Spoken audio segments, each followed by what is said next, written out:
Ağbəniz və 7 cırtdan. Biri var idi, biri yox idi. Uzaq bir diyarda Ağbəniz adlı mehriban və çox gözəl bir qız yaşayırdı. Onun dərisi qar kimi ağ, dodaqları qızılgül kimi qırmızı, saçları isə kömür kimi qara idi. Amma o, anası vəfat etdikdən sonra paxıl və zalım ögey anası ilə yaşayırdı. Ögey anası zahirən gözəl olsa da, daxilən çox pis və qısqanc idi. Onun sehirli bir aynası vardı. Hər gün o aynaya baxıb deyirdi: "Ayna, ayna, söylə mənə, məndən gözəli varmı bu dünyada?" Ayna isə hər dəfə cavab verirdi: "Bu aləmin ən gözəli sənsən." Bu cavab ögey ananı çox sevindirirdi. Çünki o hamının heyran olduğu ən gözəl qadın olmağı çox istəyirdi. Amma illər keçir, Ağbəniz böyüyür, çox gözəl bir qız olur. Bir gün ögey ana yenə aynadan soruşur: "Ayna, ayna, söylə mənə, məndən gözəl varmı bu dünyada?" Ağbəniz bu aləmin ən gözəlidir. Ögey ana dəhşətli dərəcədə əsəbləşir. O heç kimin özündən gözəl olmasını qəbul edə bilmirdi. O hiləgər bir plan qurur.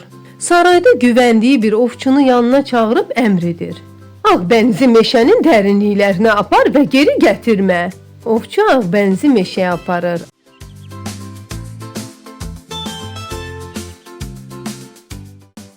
Amma onun saf, mehriban gözlərinə baxanda ürəyi yumuşalır. O Ağbənizə ögey anasından qaçıb canını qurtarmasını və bir daha qəsrə qayıtmamasını tapşırır. Ağbəniz meşədə ağacların arasında balaca bir daxma görür.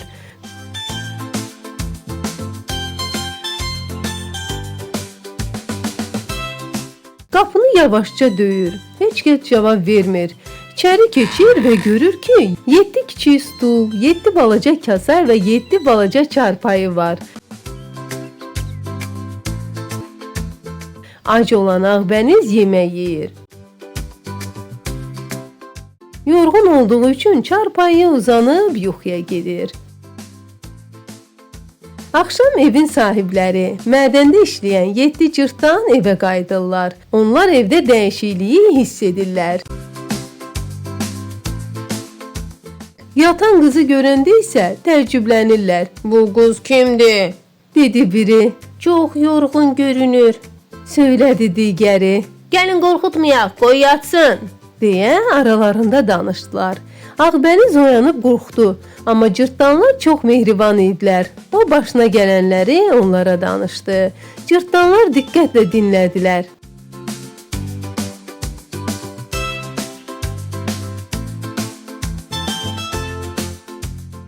"Bizimlə qala bilərsən," cırtdanlardan biri dedi. "Sizə kimdən danışım? Şahzadədən." Bu şahzadə uzaq bir diyarda yaşayır. O ulduzlara baxmağı çox sevir. Bir gün o işi ilə bağlı uzaq yola çıxır. Şahzadə getməkdə olsun, baxaq Ağbəniz nə elədi? Ağbəniz cırtdanlarla birlikdə qaldı. Ev işlərində onlara kömək etdi. Onlar bir ailə kimi yaşamağa başladılar. Bir müddət sonra ögey anası yenə aynanın qarşısına keçdi və soruşdu: "Ayna, ayna, söylə mənə, məndən gözəl varmı bu dünyada?" Ayna cavab verdi: "Dünyanın ən gözəli 7 cırtdanla birlikdə yaşayan Ağbənizdir." Ögey ana çox qəzəbləndi. Sehr edib sevimli bir dovşana çevrildi. Ağbənizin yaşadığı evin bağçasına gedib özünü yaralı kimi göstərdi. Ağbəniz bu sevimli dovşanın yarasını bağladı və otağına apardı. Tək qalan ögey ana sehirdən azad olub Ağbənizin yastığına zəhər tökdü. Axşam olduqda Ağbəniz cırtdanlarla mahnı oxuyub rəqs etdilər. Ağbəniz yatıb qaldı. Beləcə zəhər öz gücünü itirdi. Evə çatan ögey ana yenə aynadan soruşdu: "Ayna, ayna, söylə mənə, məndən gözəl varmı bu dünyada?" Ayna isə cavabında yenə də Ağbənizin adını söylədi. Ögey ana Ağbənizin sağ olduğunu anlayıb əsəbləşdi.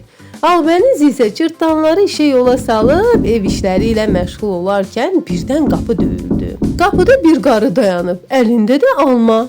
Uşaqlar, sizcə bu kimdir? Hə, bəziləriniz düz tapdınız. Bu Ağbənizin ögey anasıdır. Kimsiz? Yaşlı qarı. Çox gözəl almalarım var. İstəyirsiz?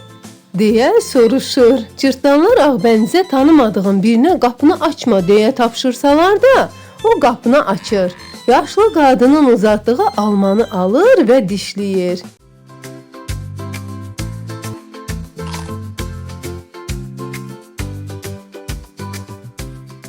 Bu zaman Ağbəniz yerə yıxılır. Yadınızdadır, sizə uzaq yola çıxan şahzadə haqqında danışdım. Bu şahzadə yorulub meşədə ağacın dibində oturur. Birdən həmin o qarını görür. Kömək etmək üçün yanına getmək istəyəndə birdən qarı ögey anaya çevrilir. Şahzadə bu halı görüb çox təəccüblənir. Cırtdanlar isə evə gələndə Ağbənizi görüb çox üzülürlər.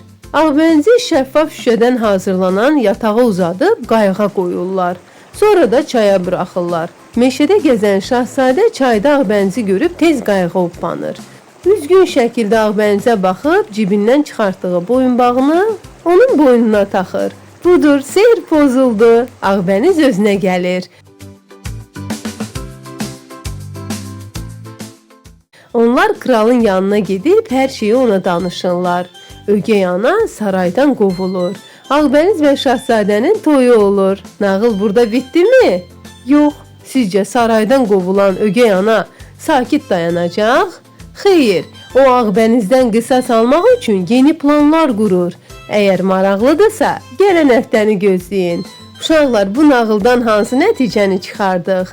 Ağbəniz tanımadığı qarıya qapını açdı. Üstəlik alma alıb yedi. Halbuki biz tanımadığımız adamlara qapını açmamalıyıq.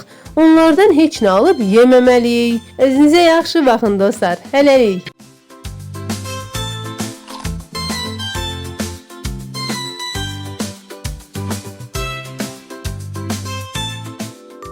Əziz dostlar, əgər nağıl xoşunuza gəldisə, bəyənə bilərsiniz. Yeni nağılları qaçırmamaq üçün abunə olub zəng işarəsinə basmağı unutmayın.